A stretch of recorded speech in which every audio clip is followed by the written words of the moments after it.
Hi, this is Chloe, Glam Nails 210, Chloe the Nail Tech's coach, and I'm all over the internet helping nail techs get the best out of their business, learn new skills, and manage everything effectively. Okay, I've been doing nails for 21 years, and I'm here to help you and let you know that you should be firing clients. You should be. So let's get into it. We're going to discuss my easy framework for letting clients go when one, it's not safe, two, the energy is not good, three, you don't feel good about offering them a service, four, they're just not a good fit for your business. Not every single client is going to be a client that you keep. Remember, all money ain't good money. If you don't know what, listen, just Google it. Everybody say that. All money ain't good money. You don't have to take everybody's money. It don't matter how desperate you are. I talked about it in the last few videos, how honestly keeping bad clients kept me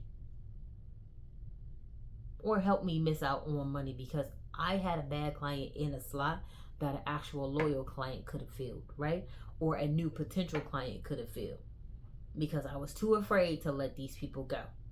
And once I did, I was able to elevate my business, grow my clientele, all because I let go of the ones that had bad energy. After a client leave, I feel so heavy, or I'm just exhausted and tired, because guess what? I did a whole lot of hemming and hawing with them on price, on why they're late, all the things that really affect your business and ripple effect throughout your day. So if the first client is 20 minutes late, that's going to affect you all the rest of the day. Maybe you don't get a lunch, you don't get a potty break. That's crazy. If you have a client that's always upset about the price and always nitpicking about the price, why are they coming to you? Do they like nitpicking about the price every single time? If they do, they probably should go to a nail tech that fits their price point better. The thing is, they want to keep you in the mind frame. If you let me go, you probably won't get anybody else to fill my spot. And that is totally untrue, especially if you're marketing or if you're using your current clientele, the ones that you like, as a referral base. So let's get into it. Why are we letting clients go, and how can we let them down easier? I personally have let go clients for three main reasons: tardiness, attitude, and price. They were late to their appointments all the time. They had a very bad attitude, negative all the time. Like, it's just a Debbie Downer, definitely.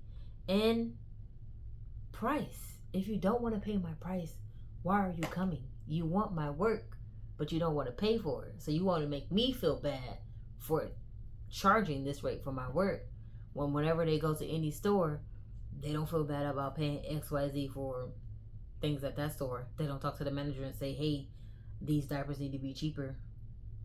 They know that that's not what you can do there. It's not a bartering type of situation, and neither is this. So since I'm not going to be going back and forth about pricing, timing, and all of that, I have to let those people go. In every single situation, I kept my tone even. I was very direct, and I was very short. No over explaining. I just can't keep you because I feel some type of way. None of that. We just want to keep everything level and above board. If they don't like your price, you know what? I understand that my price point is too high for you. And that is totally fine. The bad bitch like pay for everybody. No, don't say that. No, don't say that. No, but realistically, that's probably what I'll be thinking in my head. I understand the price points are not within your budget, and that's totally understandable. Everybody has their limit. However, unfortunately, I'm not going to be able to change the price point on my services because of the time it takes, the quality products I get, and the increased education that I invest in monthly. That is another reason, and the space. That is totally the number one reason why my price point is my price point, because that is the going rate for what I do. And they're like, oh, I like your work and it's cool and stuff, but I really feel like you should be cheaper. And I totally understand that, but unfortunately, I'm not going to be able to be cheaper. And I wish you the best in finding a nail tech that fits your price points. Period.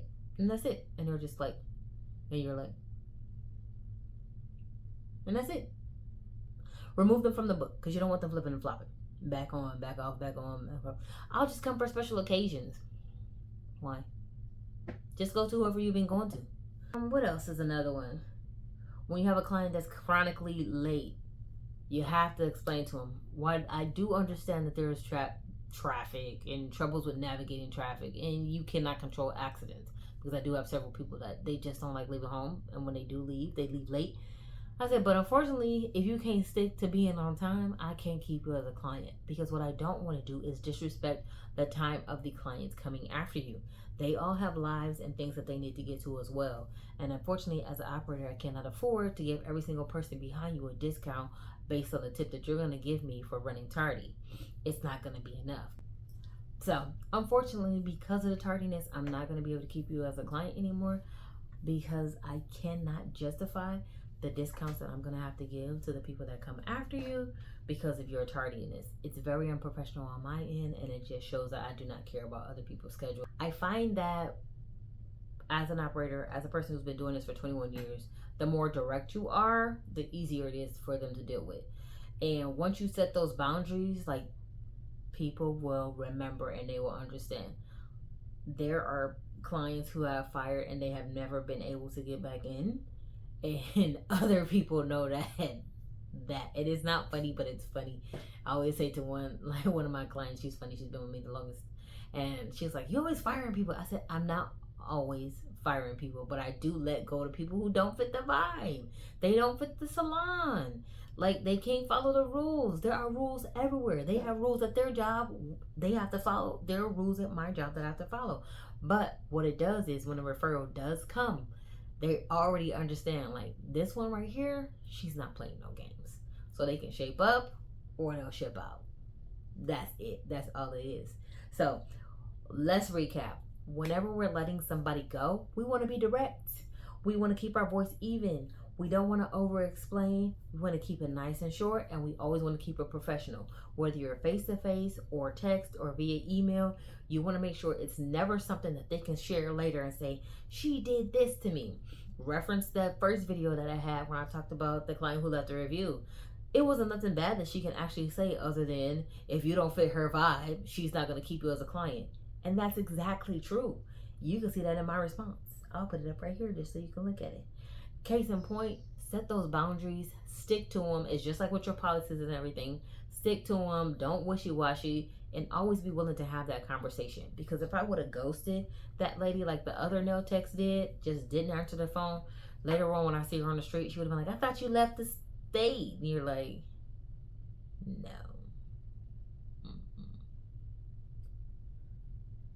I didn't leave the state. You know, I ghosted a church one time. I used to go to this church. And they was cool people, but kind of uppity. And, like, not in a good way, like fun. They were just like, eh. And I didn't like it. And they knew some other family members of mine. Anyway, so my family members I just stopped going. I started going to another place. So my family members have a dinner or something. And, like, the pastor's wife is there. Like, they're there or whatever. She's like, "I thought you left Texas." I was like, "No, I didn't. I didn't leave Texas." And she just stared at me, and I just stared at her. "I didn't leave Texas. I left your church. Why would you think I left Texas? Because I wasn't coming anymore?" That's crazy. No, I just left there. I didn't like those kind of people. They were nice nasty, if you know what I mean. When we're firing clients, we do not want to be nice nasty. We just want to be firm and professional. No nice nasty. Remember, no nice nasty. I'll see you in the next video. Number 5, we're going to wrap it up. If I have any additional resources, I'm going to put them down below. And if you have any questions, please ask them. I will answer. I do it all the time. Bye. I'll talk to you guys later.